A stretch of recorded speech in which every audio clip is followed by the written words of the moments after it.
Que a graça e a paz do nosso Deus seja conosco, amém? Uma alegria poder estar aqui nesta manhã, conhecer a comunidade Batista Acolher. Louvo a Deus pela vida desta igreja, deste ministério. Agradeço a Mônica o convite. Eu tirei a Bíblia por isso, porque eu sou espaçosa, tá? Então, eu já estou me espalhando aqui, porque eu sou bem assim. Agradeço a Mônica o convite, aos pastores a confiança do púlpito, né, num domingo pela manhã. Mas, de fato, foi a amizade que trouxe a minha pessoa para aqui hoje, né? Foi por meio da amizade que nós construímos esses laços tão fortes de afeto.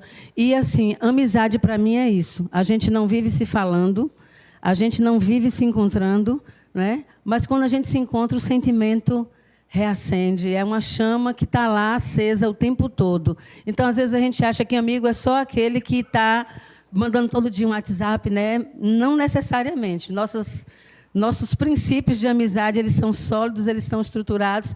Eu sei que, se eu precisar de Mônica, do pastor Alcides, posso ir ao encontro deles e vou encontrar apoio, vou encontrar guarida. Um único detalhe que Mônica esqueceu de dizer dos almoços de domingo é que a gente disputava os ossinhos de galinha, viu, pastor Técio? Minha mãe fazia uma galinha guisada que poucas pessoas fazem igual. E aí a gente ia disputar. E tinha mais Leda, esposa do ministro de música Gil, que também era adepta dos ossinhos de galinha. Então, às vezes, mãe tinha que comprar mais partes de osso para colocar na galinha menos peito, para a gente poder ter o que disputar no domingo pela manhã, na hora do almoço. Mas, de fato, foi um tempo bom, quando pude trabalhar com Mônica.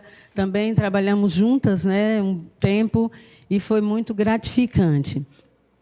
E a palavra que pediu, né, que foi pedida para que nós trouxéssemos, foi dentro dessa conotação, dentro desse contexto de celebração da amizade. Ontem foi o Dia do Amigo e as mulheres hoje quiseram abordar também esse tema dentro dessa ênfase que está dada. E que bom que o nome desta igreja é Batista Acolher. Que nome forte, que nome significativo. A minha oração é que, de fato, este lugar seja um lugar de acolhimento, seja um lugar de agregamento, né, de ajuntamento de pessoas, que as pessoas que aqui entrarem possam, de fato, se sentir acolhidas. Eu também sou refugiada, né? Eu vim da Bahia para cá quando os meus irmãos terminaram o curso em Recife, que vieram trabalhar aqui em Maceió. Eu e um outro irmão mais novo, que ainda estávamos na Bahia, viemos para cá. E, gente, nós que somos de outra região, de outro estado, de outro lugar, como é bom quando a gente chega e recebe acolhimento. O meu acolhimento foi tão bom, mas foi tão bom que hoje eu sou casada com um dos filhos das famílias que me acolheu. Então, Deus faz até o melhor para nós, né? Uma das primeiras famílias que me acolheu aqui em Alagoas, quando eu cheguei, eu e os meus irmãos, me deu também de presente o meu esposo. Então, eu louvo a Deus e faço votos de que essa igreja faça acolhimentos também dessa natureza, né? Que daqui saiam muitos casamentos, muitos relacionamentos, porque as pessoas se sentiram acolhidas. E o ser humano é isso, ele tem necessidade de convivência. Só que conviver não é algo tão simples. Conviver não é uma tarefa fácil. E conviver numa comunidade, né, eclesiástica, numa igreja, não é simples também. Às vezes, a gente se frustra mais com os relacionamentos dentro da igreja do que nos relacionamentos outros que nós estabelecemos. Porque a gente cria expectativas. A gente pensa, não, na igreja só vai ter santo, né? E aí, quando a gente começa a se deparar com algumas personalidades, ou com a nossa própria personalidade confrontada com a de outros, a gente começa, muitas vezes, até a se decepcionar. Tem gente que nem aguenta e muda de igreja achando que vai resolver o problema, e, às vezes, ela é o problema, né? Mas a gente fala baixinho aqui, porque aqui não tem pessoas assim. E aí ela arrasta o problema e ela vai para outra comunidade, e ela migra de uma comunidade para outra, muitas vezes, tentando achar o lugar perfeito para conviver. E perfeição só no céu, de fato, nós sabemos disso, e nós vamos ter que aprender a conviver. O teólogo Tom Rainer, em seu livro Eu Sou Membro de Igreja, ele escreve que ser membro de igreja significa sacrificar, dar e perdoar. Quem está disposto a continuar pode ficar aí. Quem não tiver, pode levantar e sair. Porque é isso. Ser membro de igreja é sacrificar, dar e perdoar. Quando a gente vem na expectativa de receber, de ser mimado, de ser paparicado, aí é nesse momento que muitas vezes a gente se frustra. Então, quando nós vamos pensar em convivência eclesiástica, na comunhão dentre os cristãos, nós vamos nos referenciar até na igreja neotestamentária e vamos ver que muitas igrejas tiveram problemas. Tanto é que quando o apóstolo Paulo escreve as suas cartas, ele escreve para resolver problemas. De acordo com os historiadores, acho que a única carta que não tem essa conotação de fato de estar sendo escrita para resolver problema é a carta aos Romanos. Mas as demais cartas que o apóstolo Paulo escreve são cartas para atacar algo que estava afetando a comunhão, a liturgia em si, a vida da igreja. E falando de convivência, especificamente para mulheres, é mais complicado, né? Porque quão grandes são os estigmas que se criou ao longo da história da humanidade sobre a convivência entre as mulheres. Tem quem diga que mulher não tem amiga, tem rival, né? Eu aprendi uma piada que eu vou contar aqui, mas vocês não repassem, porque é uma piada muito maldosa sobre as mulheres e os seus relacionamentos. Perguntaram para alguém como é que o gato faz, qual é o som que o gato emite. Aí a pessoa disse, miau. Aí perguntaram, e o cachorro? Au, au. E a cobra? Amiga. Gente, isso é perverso, né? Mas esse é o estigma que se criou sobre o relacionamento entre as mulheres. E nós vimos ao longo da história que toda a caminhada do movimento feminista tentou derrubar justamente esse estigma, né? Achando que era uma ideia machista, né? De uma sociedade arraigada no patriarcalismo. Então, a palavra da moda sobre relacionamento para mulheres é sororidade. Então, a sororidade é a fraternidade entre as mulheres. São mulheres que se unem num propósito, se unem num ideal, sem levar em conta as diferenças, questões étnicas, né? Questões de gênero também, de raça. Então, a palavra da moda do movimento feminista para o relacionamento entre mulheres é essa, é sororidade. É a união entre mulheres através da empatia, através do acolhimento, da confiança e do apoio mútuo. A palavra tem origem na língua latina, né, no latim,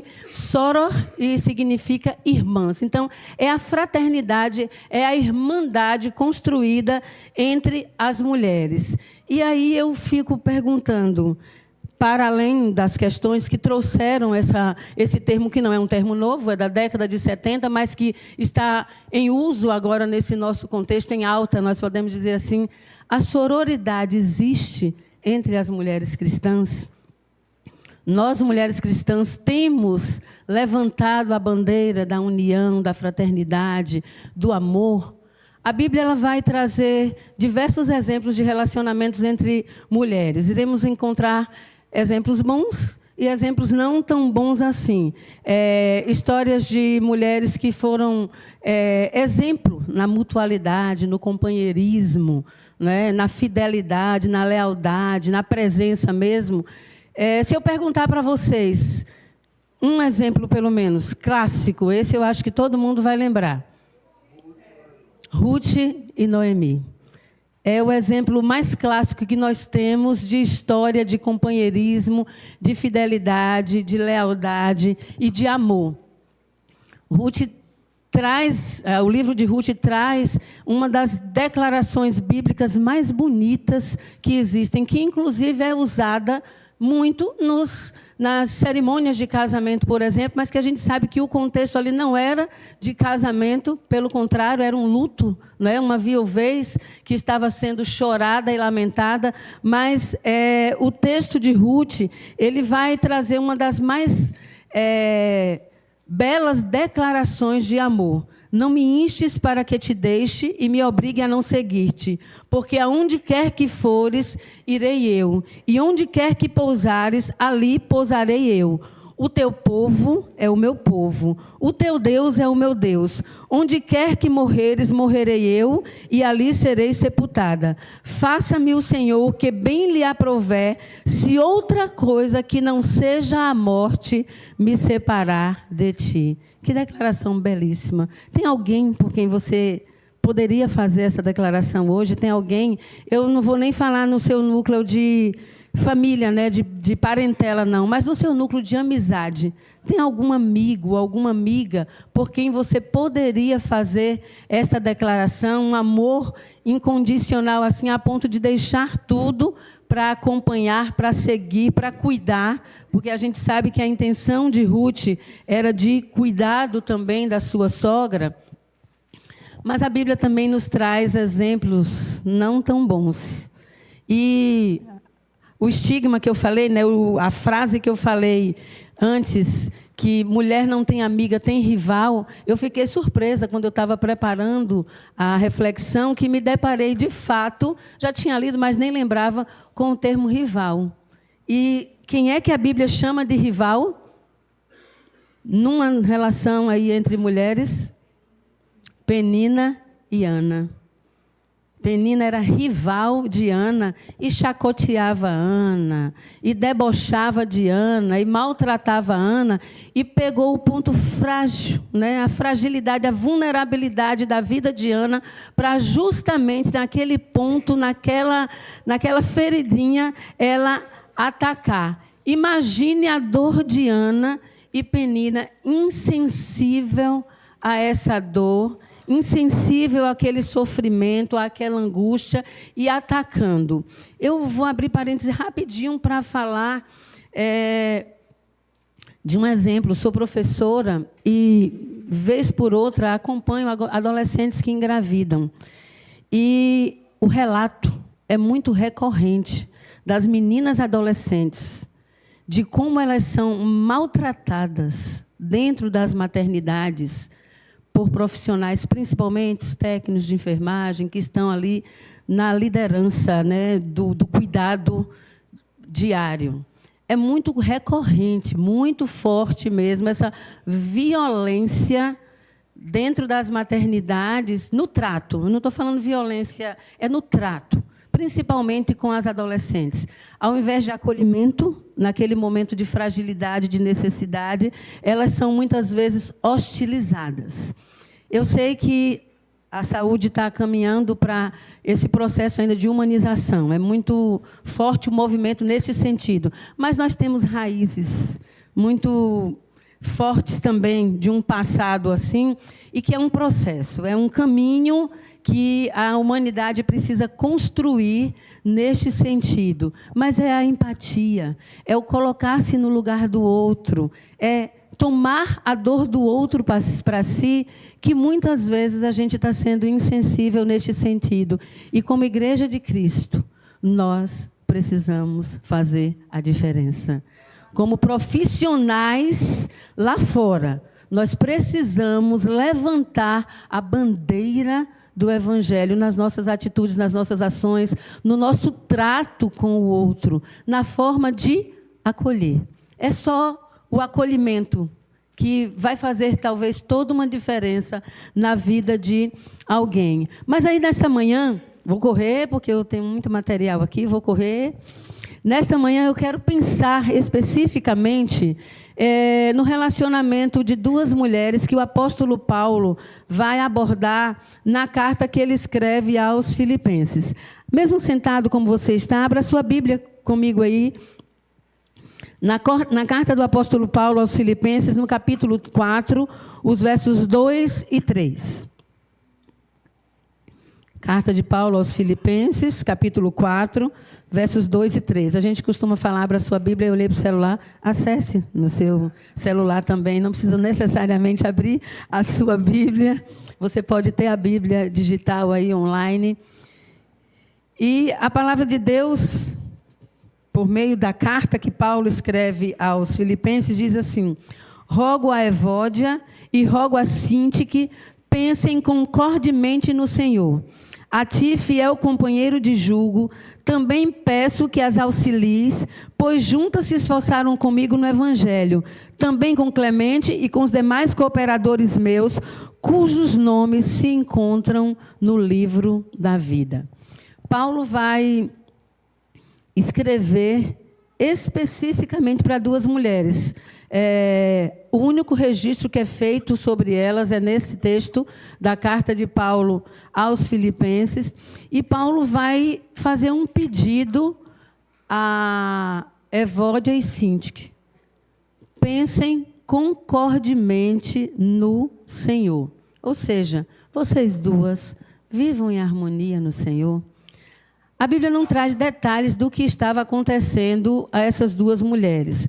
Qual foi a causa, a razão, o motivo do estranhamento entre elas.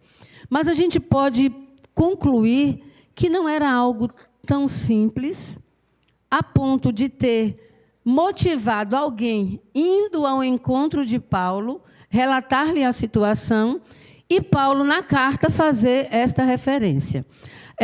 Os historiadores não precisam o lugar em que, de fato, Paulo estava. Ele estava preso, era prisioneiro. Muitos versos da carta aos Filipenses vão dar evidências de que ele estava preso, aguardando julgamento. As evidências, as hipóteses mais prováveis é que fosse em Roma, ou em Cesareia, ou em Éfeso. Em um desses três lugares, potencialmente, Paulo estava preso. Ou seja, vou trabalhar com o exemplo de Roma. Se fosse em Roma, Paulo estaria distante da cidade de Filipos cerca de 1.300 quilômetros. Considerando que, naquele contexto, não havia os meios de comunicação que nós temos hoje, não tinha WhatsApp, não tinha Instagram, não tinha e-mail, a mensagem foi levada por alguém que foi ao encontro de Paulo. Eu penso que ninguém iria se mover de Filipos a Roma, por exemplo, para levar um problema bobo para incomodar Paulo, que estava na prisão. Potencialmente, o problema que estava envolvendo aquelas duas mulheres estava afetando também a igreja. E Paulo pede a elas, envia o conselho a elas de que comecem a trabalhar a possibilidade de viver em harmonia, de que elas busquem ajuda, se preciso for, para resolver as suas diferenças, porque elas não estavam concordando no pensamento, elas não estavam concordando em alguma coisa. Eu não sei, vamos contextualizar, de repente é por causa da cor das paredes que o templo seriam pintados, ou o tipo de flores que seriam colocados para ornar o altar, ou a roupa que a equipe do teatro ia apresentar o teatro, ou o grupo jovem ia cantar. Muitas vezes nós estamos em nossas igrejas dando valor a coisas pequenas que vão trazer problemas grandes, e são coisas muitas vezes até insignificantes. A disputa de espaço, a disputa de atenção, a opinião, a minha precisa ser válida, a minha precisa ser atendida.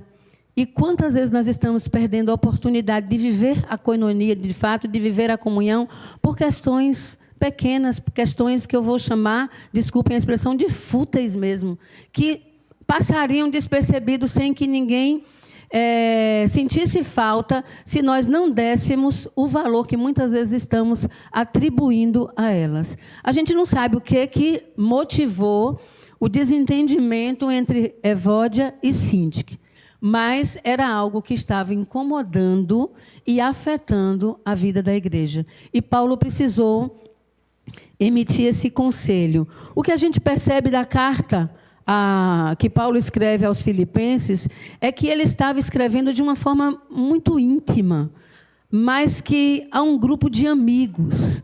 Talvez não tanto como organizador, como fundador da igreja, mas como um pai na fé daqueles crentes ali. A carta de Paulo é uma carta que tem uma conotação de alegria, de fulgor, quando ele escreve aos crentes em Filipos. Então, era uma comunidade que vivia a comunhão. Era a comunidade que vivia em alegria, mas que aí o problema entre elas estava afetando, estava tirando a saúde emocional, vou usar nesse termo que nós temos hoje, estava talvez afetando a saúde emocional da igreja. E aí Paulo faz um pedido que no texto diz rogo. O rogo é uma súplica, né? É um clamor. Pelo amor de Deus, Evódia e Sintique, resolvam as diferenças entre vocês, porque não está fazendo bem nem a vocês e nem a ninguém. Então, Paulo vai trazer esse clamor, esse pedido, para que elas pudessem parar e refletir naquilo que estavam fazendo. Eu extraí o verso, a frase, a expressão, de algumas traduções. Na Almeida Revista e Corrigida, o apóstolo, nas palavras de Paulo, seria: Evódia e Sintique, sintam o mesmo no Senhor. Na nova tradução da linguagem de hoje, vivam bem uma com a outra, como irmãs. Na NVI, na nova versão internacional, vivam em harmonia no Senhor. Na nova versão transformadora, tendo em vista que estão no Senhor, resolvam seu desentendimento. Na Bíblia King James, que vocês duas sejam da mesma mente do Senhor. E na Bíblia de Jerusalém, que sejam unânimes no Senhor. Só sinônimos que a palavra de Deus nos apresenta para algo que o apóstolo Paulo trouxe para aquelas duas mulheres. Tenham a mente de Cristo, porque se vocês tiverem a mente de Cristo, vocês vão pensar em harmonia, vocês vão viver em harmonia, vocês vão conseguir caminhar juntas. E aí, trazendo para nós essa reflexão, para os nossos relacionamentos, sejam eles familiares, sejam eles nas nossas vivências de trabalho, de estudo, né? Nas nossas comunidades acadêmicas de estudo, nas nossas relações de amizade, para além de todos esses contextos, é muito importante que nós desenvolvamos a mente de Cristo, para que nós possamos estabelecer relacionamentos saudáveis. Muitas vezes os relacionamentos são quebrados porque nós estamos agindo de acordo com a nossa natureza, com o nosso eu, com os nossos desejos, com aquilo que para nós é bom, com as nossas afinidades, com os nossos interesses. A partir do momento que nós pensarmos ou passarmos a pensar com a mente de Cristo, os nossos relacionamentos sofrerão impacto. E eles certamente serão saudáveis, serão edificadores, serão construtores de boas relações, porque relacionamento bom contagia. Quando duas pessoas estabelecem relacionamento saudável, elas conseguem ser multiplicadores de relacionamentos dessa mesma natureza. Assim como relacionamento ruim também infecta, né? Contagia e afeta. Eu não sei se vocês já tiveram oportunidade ou possibilidade de viver com pessoas que são assim muito para baixo, que são muito negativas. Tem horas que quando você menos se dá conta, você está ficando igual, né? É aquele tipo de gente que vive cantando: felicidade foi-se embora e a saudade no meu peito também. Ou então olha para você e diz: tire seu sorriso do caminho que eu quero passar com a minha dor. Então tem gente que é assim e às vezes contagia outros. Nós precisamos desenvolver a mente de Cristo, porque a alegria é fruto do Espírito. A alegria é fruto do Espírito. O apóstolo Paulo, escrevendo também aos Coríntios, abra também sua Bíblia comigo aí na carta que Paulo escreve aos Coríntios, primeira carta de Paulo aos Coríntios, capítulo 2, os versos de 14 a 16. 1 Coríntios 2, de 14 a 16. Ora, O homem natural não aceita as coisas do Espírito de Deus porque eles são loucura, e não pode entendê-las porque elas se discernem espiritualmente. Porém, o homem espiritual julga todas as coisas, mas ele mesmo não é julgado por ninguém. Pois quem conheceu a mente do Senhor para que o possa instruir? Nós, porém, temos a mente de Cristo. Amém? Nós teremos a mente de Cristo, ou o cristão terá a mente de Cristo, se ele permitir, se ele deixar que o Espírito Santo revele os pensamentos de Deus por meio das Escrituras. É conhecendo a verdade que nós somos confrontados com o nosso caráter, com a nossa personalidade, com o nosso ego, com os nossos interesses, com tudo aquilo que muitas vezes confronta com a personalidade, com o caráter do outro e gera ruídos nos relacionamentos. Muitas vezes, como eu já falei, os desentendimentos são por coisas tão pequenas que, se a gente parasse para pensar como Cristo, com a mente de Cristo, né, em meu lugar, o que Jesus faria? Nós iríamos resolver muitos dos problemas que talvez tenham crescido, estejam crescendo e minando o relacionamento na igreja. Nós, muitas vezes, perdemos o sentido do discernimento espiritual e, por isso, nós estamos perdendo o foco também nos nossos relacionamentos. Deixemos que o Espírito Santo guie as nossas mentes para que as nossas amizades, para que os nossos relacionamentos interpessoais também sejam cuidados. Há uma canção do Paulo César Baruch que eu... Desculpa, estou precisando de uma aguinha, Mônica. Que eu gosto muito, que fala: cada vez que eu abrir a minha boca, cada vez que eu olhar na direção de alguém, cada vez que passo a passo eu chegar em algum lugar, seja a tua voz, sejam teus olhos, sejam os teus pés. É ter a mente de Cristo. É falar com a boca de Cristo. É olhar com os olhos de Cristo. É acolher com o acolhimento que Cristo acolheria. É chegar nos lugares promovendo a paz. Quão formosos são os pés dos que anunciam a paz. Cada vez que eu tocar num rosto em pranto, cada vez que eu fizer o que já não se fez, cada vez que em silêncio eu doar a outra face, sejam tuas mãos, venham tua graça e o teu amor.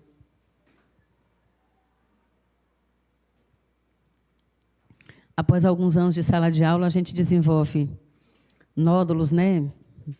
Calos nas pregas vocais, e aí fica com essa rouquidão e essa necessidade de hidratação constante.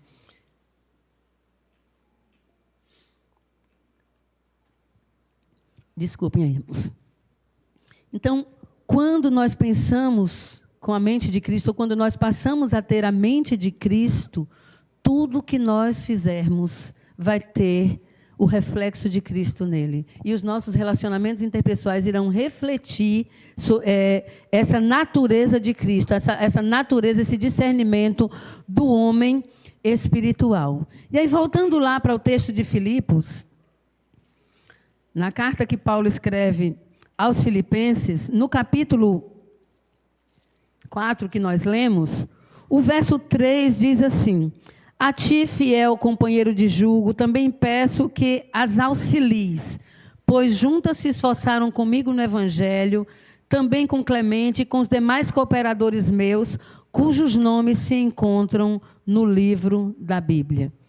Paulo potencialmente percebeu que Evódia e Síntique não estavam conseguindo sozinhas resolver o problema. A Bíblia não cita quem era esse fiel companheiro de jugo. Aparentemente se tratava de um cristão que merecia a confiança de Paulo, que era digno da confiança de Paulo, a ponto dele fazer esta recomendação para dissolver ali, para mediar aquela dissensão que havia entre as duas mulheres, talvez promover um encontro, uma conversa entre elas e fazer a parte de conciliação mesmo, de mediação de conflito. Paulo não cita o nome do companheiro, mas pede a alguém que faça essa parte de mediação, de intermediação. Obrigada, querido. Talvez nos nossos relacionamentos nós não estejamos sozinhos ou sozinhas conseguindo lidar com a situação. É hora de humildemente pedir ajuda. É hora de procurar o pastor. É hora de procurar o líder do grupo, do pequeno grupo. É hora de procurar o líder das mulheres. E os pastores, em percebendo, sinalizar alguém, porque às vezes a gente fica cego nas nossas razões, nas nossas verdades, e a gente, de fato, não consegue enxergar a dificuldade que está afetando, e a gente precisa de ajuda, e a gente precisa de auxílio. E pedir ajuda não é vergonhoso, é honroso. E Paulo pede caridosamente a um dos membros lá, um dos líderes da igreja, que ajudem Evódia e Sintique, porque sozinhas elas não estavam conseguindo. Então, se você não está conseguindo, no relacionamento, lidar com alguma situação, peça ajuda. Primeiro a direção de Deus e depois a ajuda do pastor, a ajuda de um dos líderes, porque isso faz parte da convivência. As diferenças fazem parte da convivência. No livro dos Provérbios, no capítulo 14, verso 4, há uma expressão de sabedoria que sempre me chamou muito a atenção desde que eu li a primeira vez. Não havendo bois, o celeiro fica limpo, mas pela força do boi há abundância de colheita. Se você quer uma vida sem problemas, não se relacione, se isole. Né? Que é o que o sábio diz. Se não tiver boi, o celeiro vai ficar lá tudo limpinho, tudo intocado. Mas a colheita vem pela força de quem? É pela força do boi, é pelo trabalho no arado que aquele celeiro vai se encher.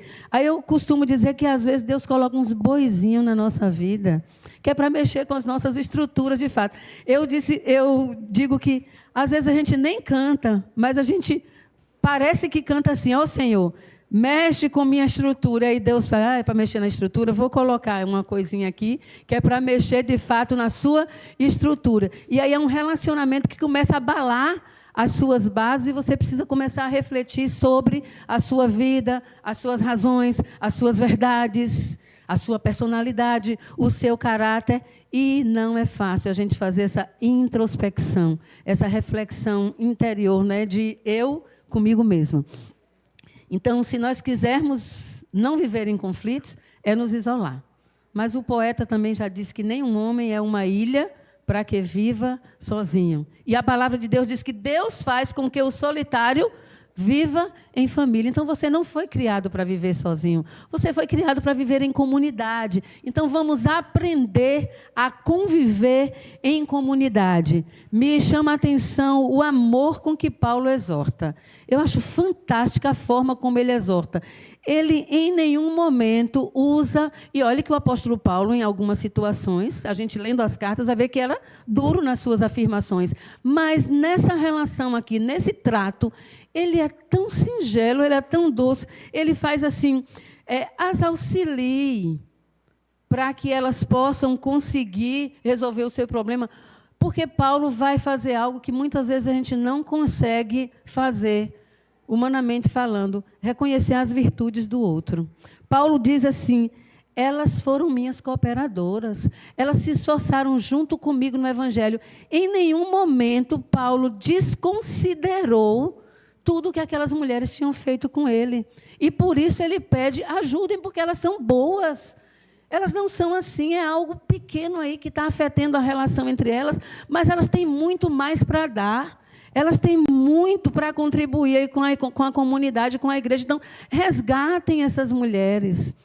Nossas igrejas precisam viver o acolhimento. Como comunidade cristã, nós precisamos viver o acolhimento e trazer as pessoas, quando elas estão com dificuldade, com necessidade, para perto de nós e não expulsá-las. É isso que Paulo pede que eles façam. Ajudem essas mulheres, porque elas têm muito para contribuir.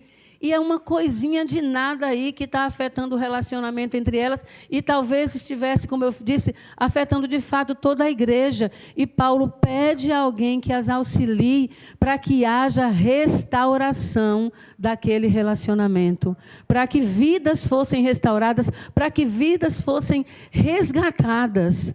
Então, não vamos desconsiderar o que os outros fazem. Muitas vezes a pessoa dá tanto, aí aquele pouco que ela não dá, a gente descarta. A gente deixa para trás, não segura na mão e não carrega junto conosco. Vamos identificar as necessidades, as fragilidades e as necessidades das pessoas, assim como o apóstolo Paulo conseguiu identificar e trazer isso para o contexto da igreja trabalhar. Não jogar debaixo do tapete, não. Vamos fazendo de conta que nada está acontecendo. Não. Traz aí, vamos conversar, vamos para o aconselhamento, vamos dividir esse problema, vamos nos ajudar mutuamente. E é assim que a igreja de Cristo precisa fazer. A igreja de Filipos era uma igreja amorosa. Ainda nesse capítulo 4, o apóstolo Paulo vai fazer referência a toda a ajuda que ele recebeu da igreja de Filipos. Aqui no verso 10, ele diz: alegrei-me sobremaneira no Senhor, porque agora, uma vez mais, renovaste a meu favor o vosso cuidado, o qual também já tinhas antes, mas faltava oportunidade.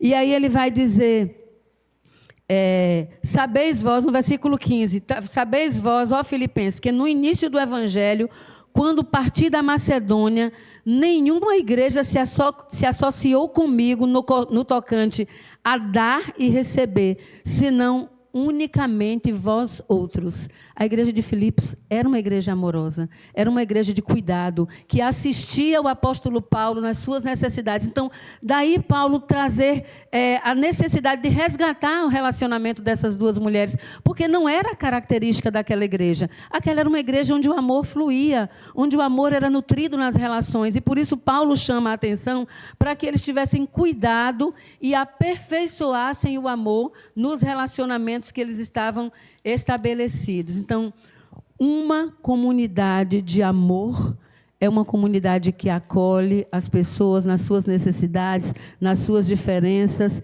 e nas suas vulnerabilidades. Eu vou usar essa expressão. Às vezes tem questões da nossa vida que nos tornam vulneráveis. E, às vezes, é nessas vulnerabilidades que nós caímos, muitas vezes, em atitudes erradas e minamos mágoa nos relacionamentos. Então, vamos estar atentos como igreja. Não está disputando espaço, não está disputando atenção.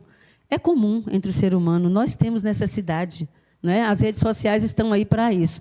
Quando eu cheguei, pouco depois, o rapaz, um jovem aqui da igreja, perguntou: tem Instagram? Tenho, não. Eu não sou muito adepta às redes sociais, mas acompanho, né? Fico monitorando os meus filhos e tal, e vejo a necessidade que as pessoas estão tendo de aceitação, de curtidas, de likes, né?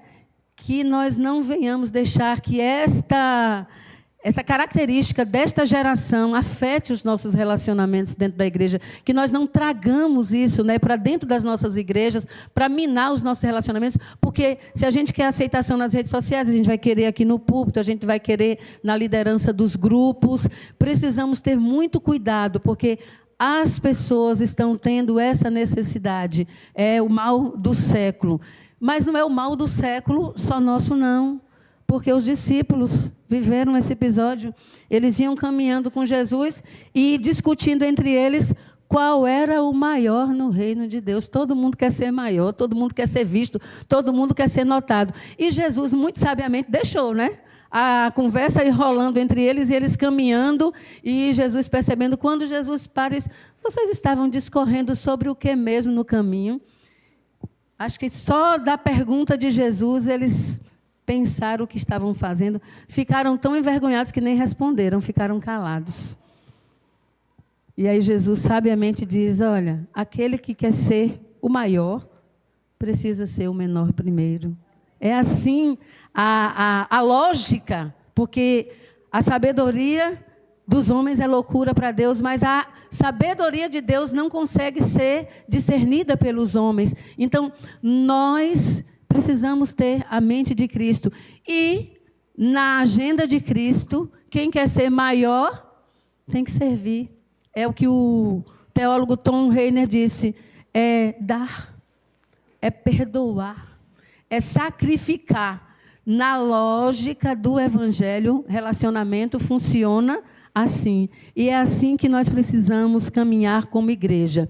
E eu quero concluir essa reflexão deixando este conselho, que esta igreja, que as mulheres desta igreja, mais especificamente falando para as mulheres, nutram o amor, convivam em amor, experienciem colocar o amor acima de todas as coisas, porque, como o apóstolo também escreve, você tem tudo, pode falar língua de homens e de anjos, mas se não tiver amor, de nada valerá. Então, que o amor seja a base dos nossos relacionamentos. Me chama a atenção que o apóstolo Paulo diz que o nome de Clemente, dos cooperadores, de Evódia, de Síntique, estava escrito no livro da vida. Elas não iam perder a salvação por causa daquele probleminha, né? Não iam perder a salvação. Salvação não se perde.